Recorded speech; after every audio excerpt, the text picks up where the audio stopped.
Hello everyone, how are you all? I hope you are doing good.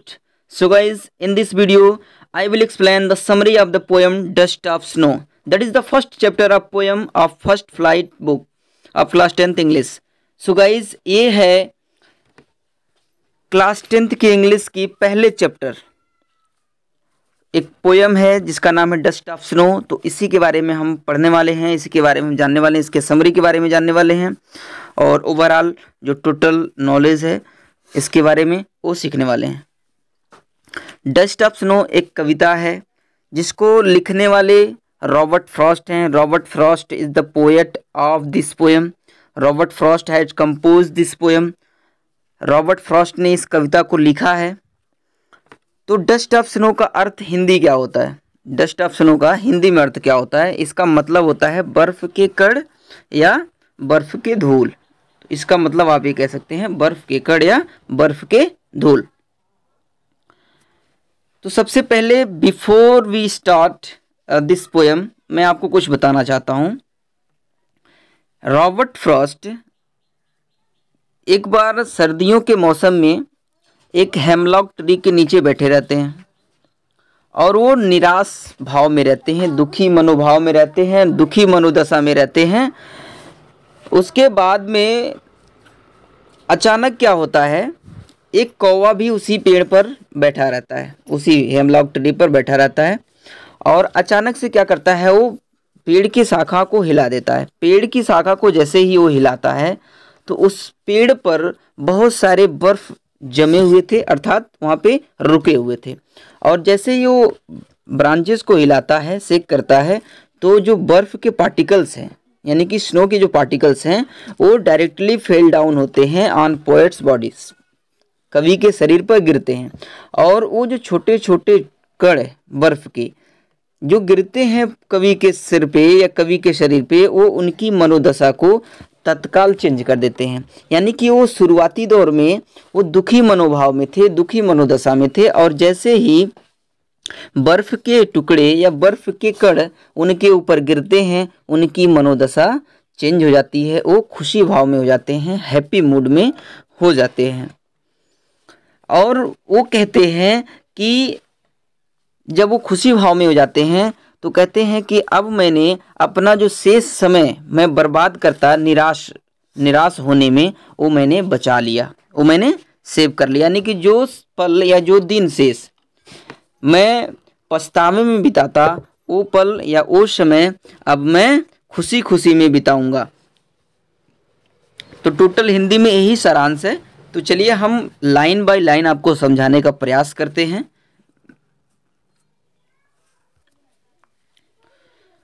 इसमें दो word का उन्होंने use किया है, दो ऐसे सिंबॉलिक चीज़ों को उन्होंने लिया इस कविता में कि जो कि कह सकते हैं अशुभ का संकेत माना जाता है, अशुभ या कह सकते हैं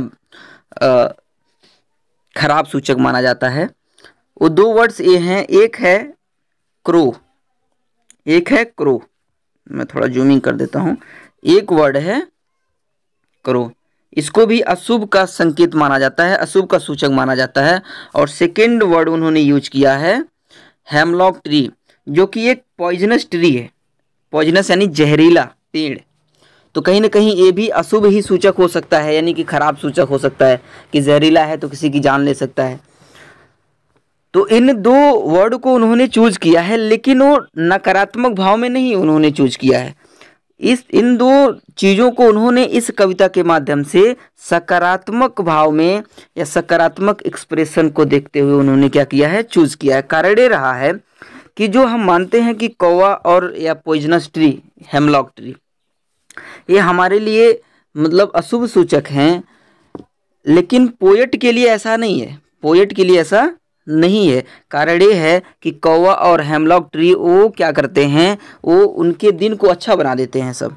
यानी कौवा और हेमलॉक ट्री वो पोएट के दिन को बेहतर बना देते हैं, अच्छा बना देते हैं। तो according to poet, crow and hemlock tree are the are not a bad सूचक, आर नॉट अनस्पीशियस सिंबॉलिक। उनके अकॉर्डिंग क्या है कि क्रो एंड हेमलॉक ट्री और एस्पीशियस सिंबॉलिक, एस्पीशियस सिंबल एक शुभ शुभ सूचक उन्होंने माना है। कौवा और हेमलॉक ट्री को अपने कविता के माध्यम से उन्होंने शुभ सूचक माना है, क्योंकि यही दो क्या करते हैं, उनके दिन को, शेष जो दिन वो पछतावे में बिताते उसको उन्होंने बचा दिया है और वो खुशी मनोदशा में हो जाते हैं। तो चलिए शुरुआत करते हैं। यहाँ पे लिखा है, लाइन बाय लाइन हम समझने का प्रयास करेंगे। The way a crow shook down on me, यानी जिस तरह से एक कौवा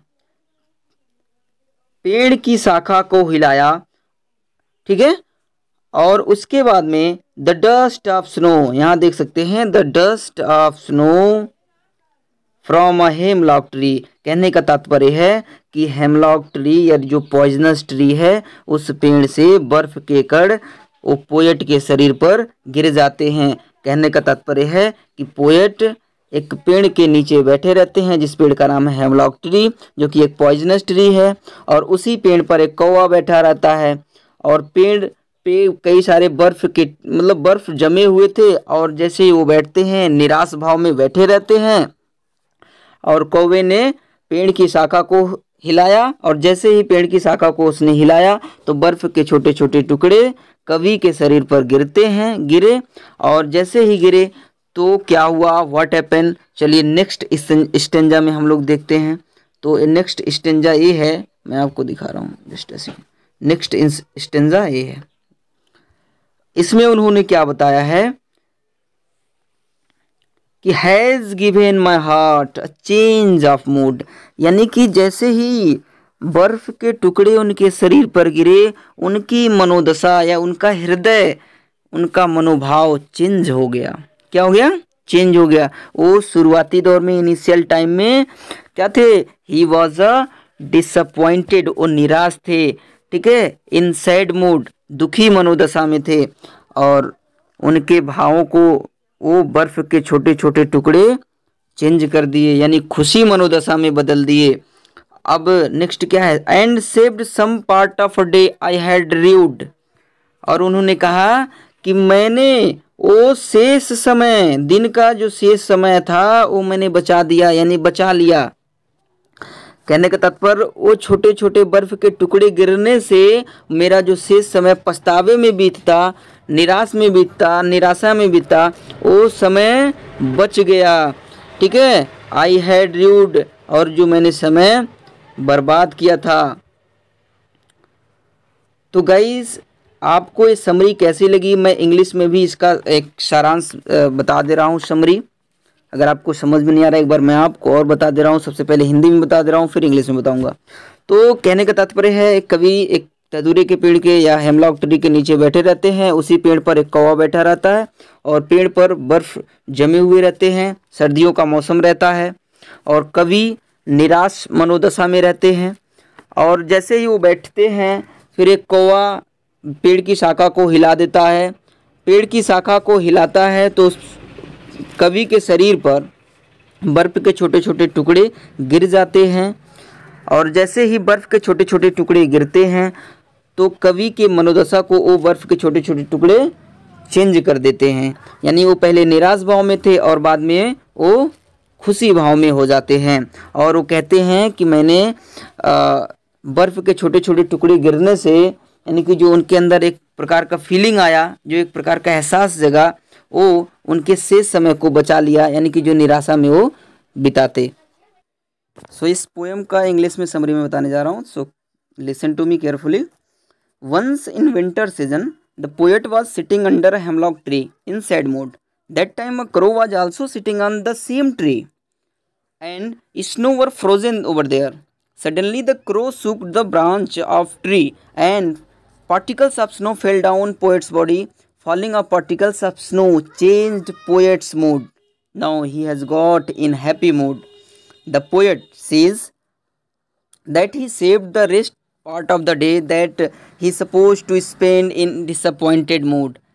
So guys, according to poet, crow and hemlock tree are not a bad symbol, or not a bad symbolic, because they changed his moods. That's why he says कि crow and hemlock trees, are auspicious symbolic for him, but usually crow and hemlock tree are considered to be unauspicious symbolic. So guys, यही था। आपको video कैसा लगा comment में ज़रूर बताएं। Like करें, सब्सक्राइब करें एंड शेयर करें, ताकि हर एक बच्चा, हर एक स्टूडेंट पढ़ सके, आगे बढ़ सके। Thank you guys for watching this video. See you in the next video.